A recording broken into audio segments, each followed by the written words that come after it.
વડોદરામાં સ્થાનિક સ્વરાજની ચૂંટણીને લઈને અત્યારે હાલ તાળમાર તૈયારીઓ શરૂ થઈ ગઈ છે। વડોદરામાં સ્થાનિક સ્વરાજની ચૂંટણીને લઈને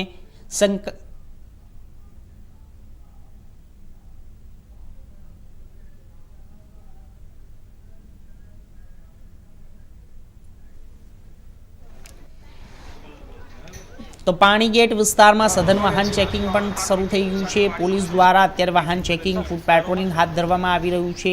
खास करीने पाणीगेट 4 रस्ता पर पोलीसे कड़क चेकिंग हाथ धर्युं हतुं ने ज्यां शंकास्पद वाहनोनी तपास करवामां आवी हती। डीसीपी झोन 3 नेतृत्वमां ज्यारे पोलीस काफलाए शहेरना सुरक्षा वधारवा माटे कामगीरी करी हती अने चूंटणी पहेला कोई अनिच्छनीय घटना न बने ते અને આચારસંહિતાનો કડક અમલ થાય તે માટે પોલીસ અને જ્યારે તેની અંદર કામગીરી દરમિયાન નશીલા અને તેમજ ચારો ઓર અને ચારે તરફ ચારે ચોબંધ અને ત્યાંથી તમામ લોકોની અત્યારે હાલ સુરક્ષા સઘન હેઠળ રાખવામાં આવી છે।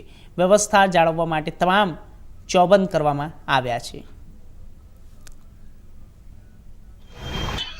આજે પાણીગેટ અને વાડી પોલીસ સ્ટેશનના અધિકારી કર્મચારીને સાથે રાખીને એલસીબીની ટીમને સાથે રાખીને પાણીગેટ અને વાડીના વિસ્તારમાં પેટ્રોલિંગ અને સાથે સાથે અમુક પોકેટ્સ આઈડેન્ટિફાઈ કરવામાં આવ્યા છે અને તે પોકેટ્સમાં કોમ્બિંગ પણ હાથ ધરવામાં આવશે।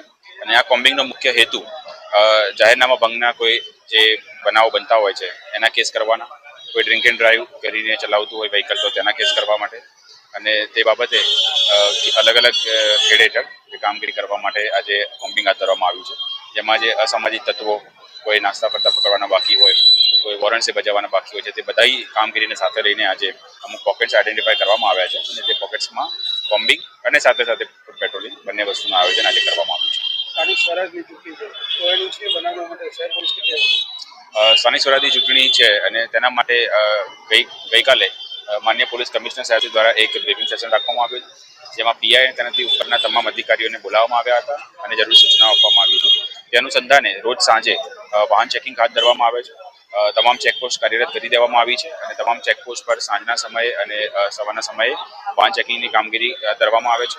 તેની સાથે સાથે આવા કોમ્બિંગ અલગ અલગ વિસ્તારમાં હાથ ધરવામાં આવી રહી છે અને રોજે રોજ અલગ અલગ વિસ્તારમાં કોમ્બિંગ, ફૂડ પેટ્રોલિંગ, વાહન ચેકિંગ આ સિવાય જે રૂટીન કામગીરી જે પોલીસ સ્ટેશન લેવલે કરવાની છે તે તમામ અત્યારે હાલમાં ચાલુ છે।